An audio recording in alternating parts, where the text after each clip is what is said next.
I promised on Wednesday that I'd break down what happened with Anthropic making our chats public.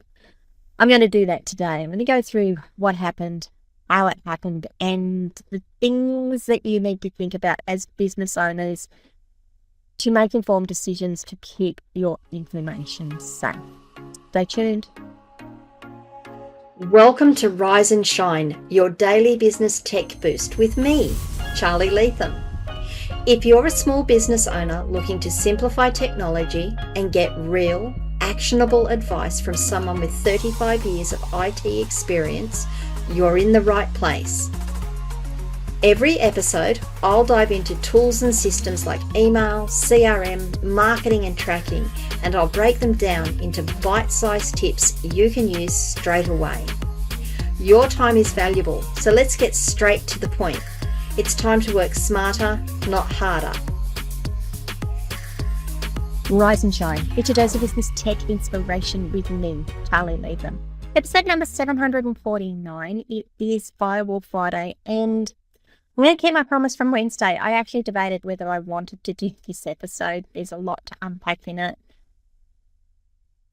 And I'll try not to rant. I promise I'll try not to rant. We are going to be talking about how Anthropic managed to allow your shared chats to be shared in Google, or shared in the visible in the search engines. Let me say it that way, because there's so much to unpack here. And like I said, I'm going to try not to rant. So let's just have a look at it.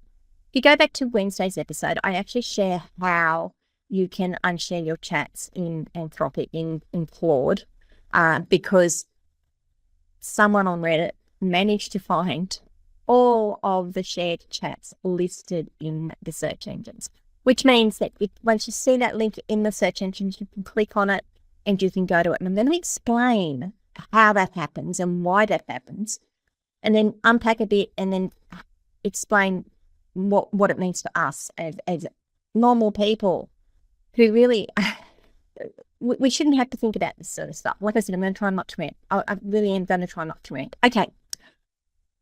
So what happened? The chats appeared in the search engines.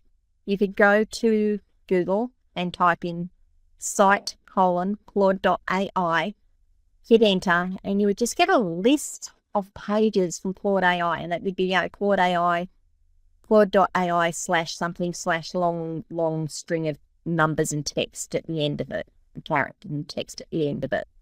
Those were chats that people had gone in, or artifacts even, that people had gone in and said, publish this, share this chat. And somehow that ended up in the search engines. How? How did that happen?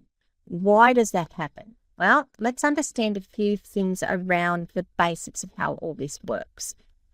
Every shared chat, every shared conversation in Claude is a live page on Anthropic's own website. So what that means is when you hit share and you share that conversation, it creates a page and it gets its own URL. It's its own web address. And basically you take that web address and you share it with someone and they can go and look at it. There's no login required. Because it's public. It's a public page. There's no login required. All you need to know is the URL that was created, and it's that URL that really is the key to all of it. It's random. It's got numbers and characters in it. It's not easy to remember. It's hidden, okay? But that's how it happens. It's a live page. It's a live URL. Anyone who gets that URL can use it. Okay. Understand that. That's the crux of all of this. That is the methodology that they use. When you say share a chat, that's what happens. And it's important that we understand that, and understand that when we share a chat, it is automatically public. Automatically. It's how we keep them out of the search engines, or how site owners keep public pages out of the search engines. That's important. Now, there is a method for that, and it literally tells search engines not to list. There's two methods: not to list the page and not to read the page. It's really important to note that the search engines can still find the page. There's a little directive and a little text file that sits in the same folder as that page, or in a folder above it that says, do not list this, do not read it. We are trusting the search engines to obey these directives, not to list it and not to read it. I'm really pushing on this point. We are trusting the search engines to do their job. It's not such an issue when you're talking about search engines like Google, like Brave Search, like Bing. I think DuckDuckGo's got its own search engine there. The bigger search engines, this isn't such an issue because they rely on that trust to be able to get their money through.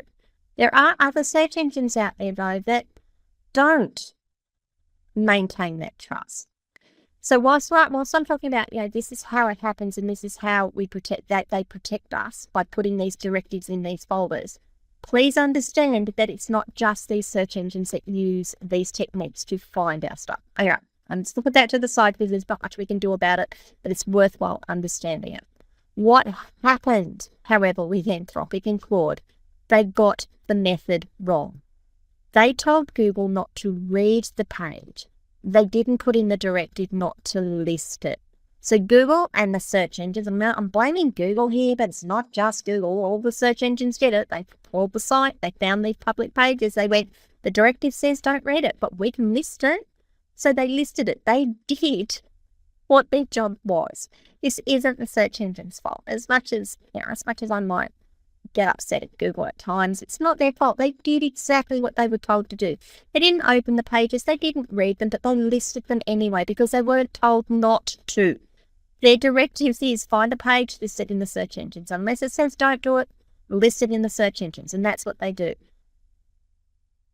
I think possibly worse from everything that I've dug down on this one, and I am relying on surface level reports. And I say surface level reports because we only know what's been made public, what statements were made public. But perhaps worse in all of this is that it appears that the instruction to stop the listing appearing in the search engines was actually in the next folder down, in the next level down. That it was on the pages that Google, or in the folders that Google were told, the search engines were told not to open, not to read. Okay. And so let me just go through that and recap all of that. So the mechanisms as to what happens. Anthropic, when you hit share Anthropic, Claude publishes a page containing the conversation. The page is literally open to the public. There's no login required, so anyone who has that link or finds that link can read the whole thing. We rely on 2 levels of protection, or the services rely on 2 levels of protection, if you can call it protection. One is a long random web address that you have to be handed, because remembering these things is really difficult. I guess if you have an adequate memory, then it's not a problem, but for most of us, remembering long random web addresses is a problem. And the second one is that method that tells the search engines not to read or list the pages. Anthropic got that wrong along the line, and no one noticed until someone on the internet did. All right, that's what's happened. Even once Anthropic fixed this problem, even once they stopped it being listed in the search engines, there is still a danger that your chats are going to be found. And I highlighted this just now. Addresses can travel. They can end up in, the links that you share can end up in forums, social posts, team wikis, Slack channels, Discord channels, WhatsApp channels, and things that sync to the web, things that can sync to public indexes, if you like, of your chats and stuff that people can find. No, not all the time, but even just the fact that you can share a URL with your mate, who then shares it with someone else, and before you know it's out there. The only warnings that we're really given is when we hit share, and I say the only warning, it's a reasonable warning. When we hit share this chat, it pops up a box and it says, keep it private, share with your team if you have a Teams account that requires an upgrade, or public. And it says right there, anyone with a link. It's expected you'll understand exactly what that means. And okay, that makes sense. I'll come to that next thought shortly. Now, while I was researching this and asking questions of my AI about the thing and trying to get the documentation together so that I could understand it, and one thing that kept coming up, and I found it So 2 things that kept coming up that I found really interesting that I want to talk about. This might be where I get a bit ranty, so I do apologize. One was no one was hacked. What are you, and the inference in that conversation and the texts that I saw was, what are you worried about? No one was hacked. Okay, true. No one was hacked. No one broke in to Anthropic or your account and gained access illegally. They were invited in through an unlocked door, a door that everyone expected Anthropic to keep locked. Which is worse, getting hacked and someone getting it illegally, or someone saying, yeah, come on in, guys. Come in. We left the door open for you. You tell me. Like I said, I'm going to try not to rant too much. The second thing I heard and saw and read was technically everybody consented. And I really hate that. I can't tell you how much that actually sends chills down my spine. You pressed the share button, you understood the business. Well, yes, let's go through that. You did press the share button. Maybe you understood that it was creating a public link that anyone who actually had access to it could get it. I think that's a reasonable thing to assume. It says if anyone with a link can access it. I think that's a reasonable thing to assume that, yes, you understood that boost. What you didn't agree was to have your chats listed in the search engines for everyone who said. You agreed that you had been given a link that you could control and share to people that you trusted. Notwithstanding that those links might travel and all the rest of the stuff that I just mentioned before, you agreed that you would have a link that you could control, that you could give out to people to go and view. In my mind, the statement, technically everyone consented, you pressed the share button, you understood the risks, is cope, and it's a cop-out. Mistakes were made, and they need to be owned. We still need to be mindful of the risks to us. And that's why I'm doing this episode, because it's not just on Anthropic. It's not just on the search engines and the AI engines to handle all this. It is on us. We need to be mindful of the risks. We need to be making informed decisions.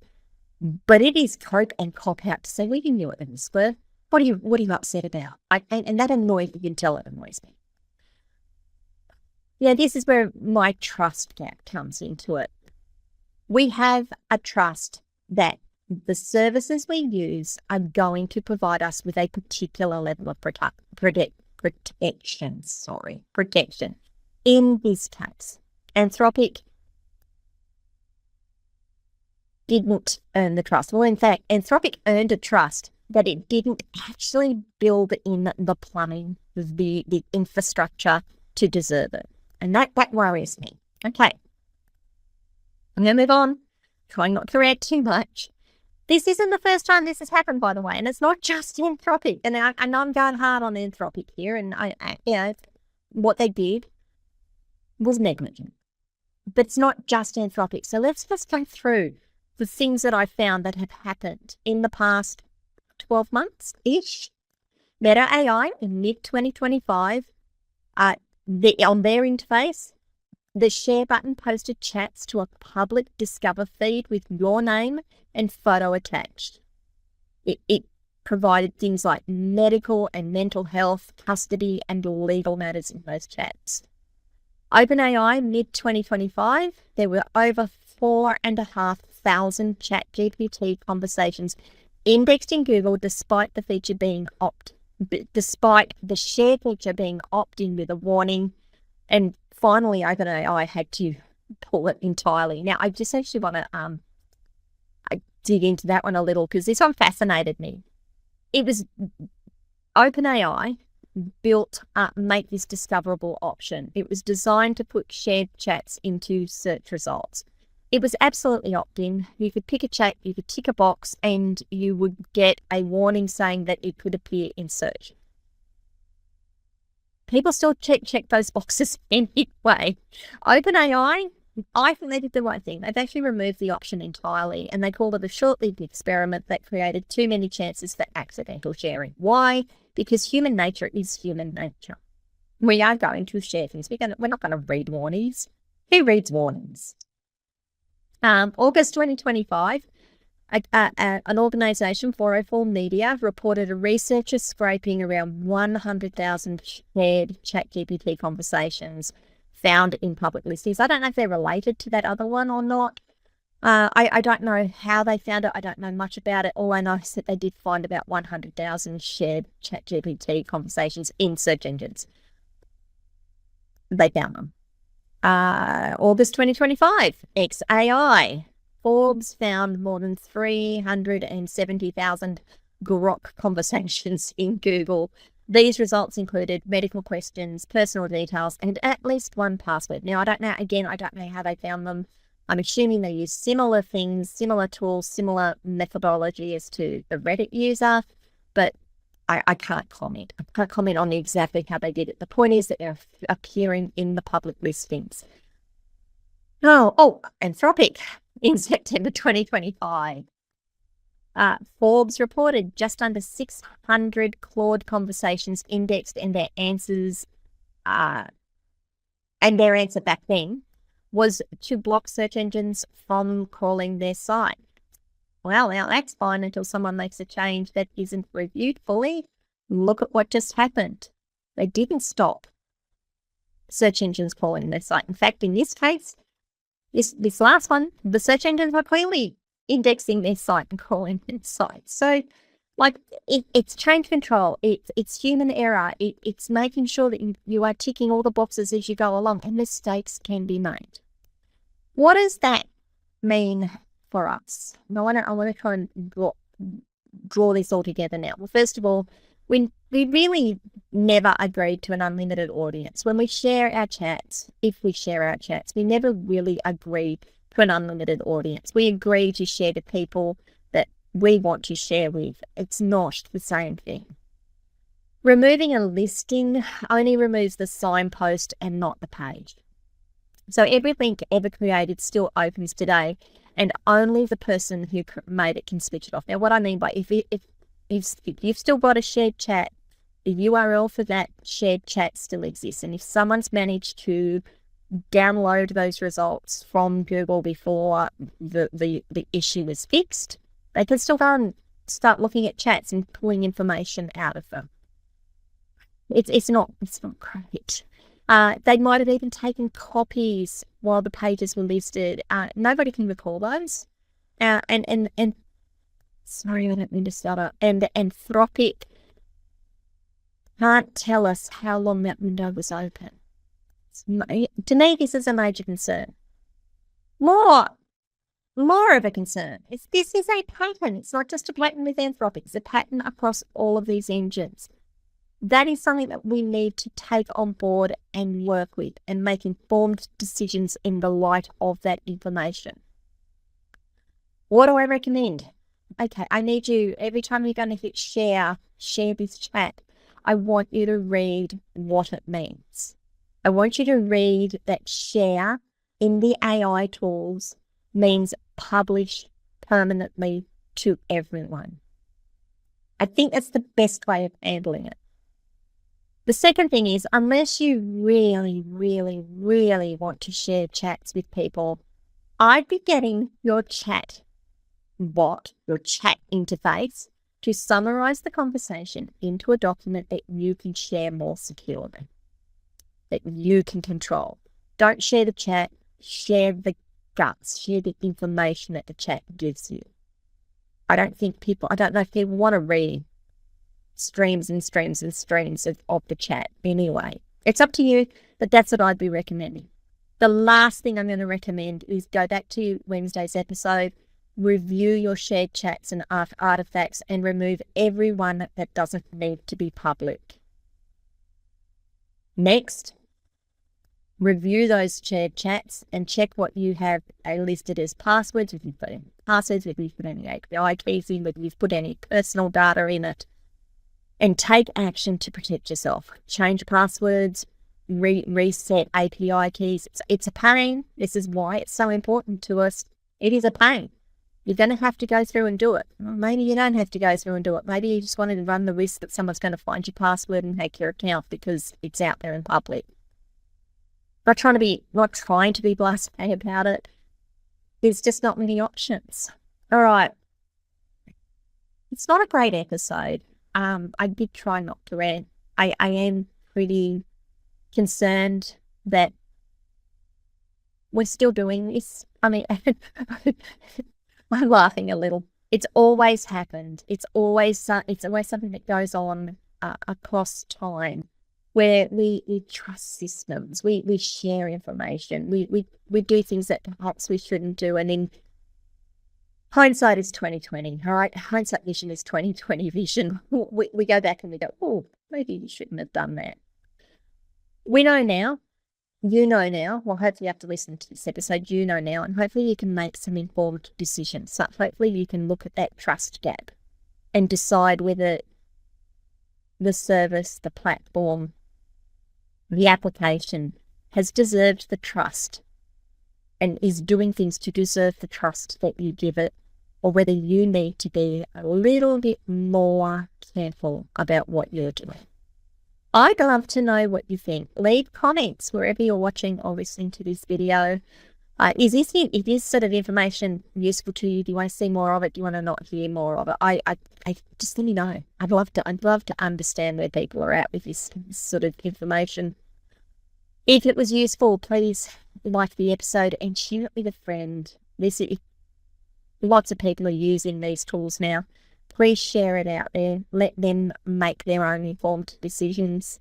And if you haven't already subscribed to the channel, please do so and ring the notification bell so you find out when I got more content.